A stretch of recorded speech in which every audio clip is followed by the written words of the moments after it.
영의 일은 영으로 분별하라 라는 제목의 말씀을 나눕니다. 고린도전서 2장 13절부터 15절, 또 3장 1절에서 3절 말씀입니다. 우리가 이것을 말하거니와 사람의 지혜가 가르친 말로 아니하고 오직 성령께서 가르치신 것으로 하니 영적인 일은 영적인 것으로 분별하느니라. 육에 속한 사람은 하나님의 성령의 일들을 받지 아니하나니 이는 그것들이 그에게는 어리석게 보이며 또 그는 그것들을 알 수도 없나니 그러한 일은 영적으로 분별되기 때문이라. 신령한 자는 모든 것을 판단하나 자기는 아무에게도 판단을 받지 아니하느니라. 3장 1절입니다. 형제들아, 내가 신령한 자들을 대함과 같이 너희에게 말할 수 없어서 육신에 속한 자 곧 그리스도 안에서 어린아이들을 대함과 같이 하노라. 내가 너희를 젖으로 먹이고 밥으로 아니하였노니 이는 너희가 감당하지 못하였음이거니와 지금도 못하리라. 너희는 아직도 육신에 속한 자로다. 너희 가운데 시기와 분쟁이 있으니 어찌 육신에 속하여 사람을 따라 행함이 아니리요. 하나님께서 두 세계를 창조하셨다고 말씀하십니다.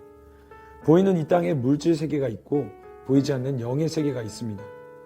성경에서는 하나님은 영이시니 이렇게 말씀합니다. 하나님은 영이십니다. 그래서 하나님은 보이지 않는 세계에 실존하시는 분이십니다. 그래서 영의 세계, 이 보이지 않는 세계에 대한 실제감을 여러분이 느껴야 합니다. 그것이 실제가 아니고 이론이고 만약에 내면의 느낌으로 치부할 때에는 영적인 세계의 어떤 일들도 우리에게 실제가 되지 않습니다. 우리가 그 실제감을 느끼고 인식할 때에, 실제라는 것을 믿을 때에 그 믿음을 통해서 영적인 세계의 일들이 일어납니다. 영적인 삶을 살게 되는 겁니다. 그래서 우리는 먼저 영적인 세계가 실제임을 믿어야 합니다. 믿음으로 반응하는 것입니다. 우리가 믿음이 있다면 영적인 세계가 실제가 되는 것입니다. 이 영적인 세계가 실제이기에 우리는 영원한 생명을 가진 것이고 그 영원한 나라, 천국을 사모하고 소망하는 것입니다. 물질 세계에 시공간이 있듯이 영적인 세계에도 시공간이 있습니다. 성경에서는 크로노스와 카이로스 두 가지로 나눠서 이야기합니다. 크로노스라는 것은 연대기적인 시간을 이야기합니다. 어제하고 오늘, 내일, 2019년, 2020년, 2021년 쭉 흘러가는 시간을 말합니다. 또 하나의 존재하는 시간을 카이로스라고 말합니다. 카이로스는 하나님의 시간을 뜻합니다. 이것은 영의 세계, 영에 속한 시간입니다.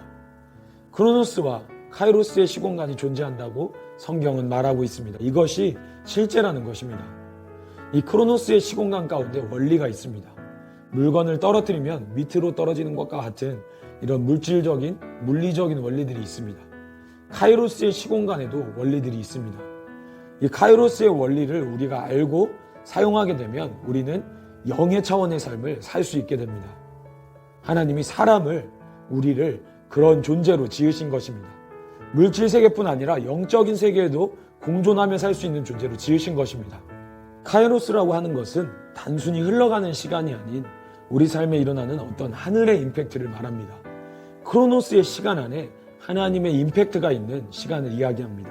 그때에 기적과 이적이 일어납니다. 자연계가 복종하며 반응하게 됩니다. 창조적인 역사가 일어나고 치유와 회복이 일어나는 것입니다.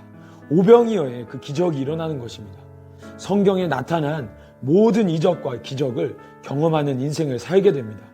우리가 이 영적인 임팩트를 누릴 수 있는 존재라는 것입니다. 믿음으로 살 때, 우리가 믿음을 가지고 반응할 때에 이것이 가능한 것입니다. 아멘.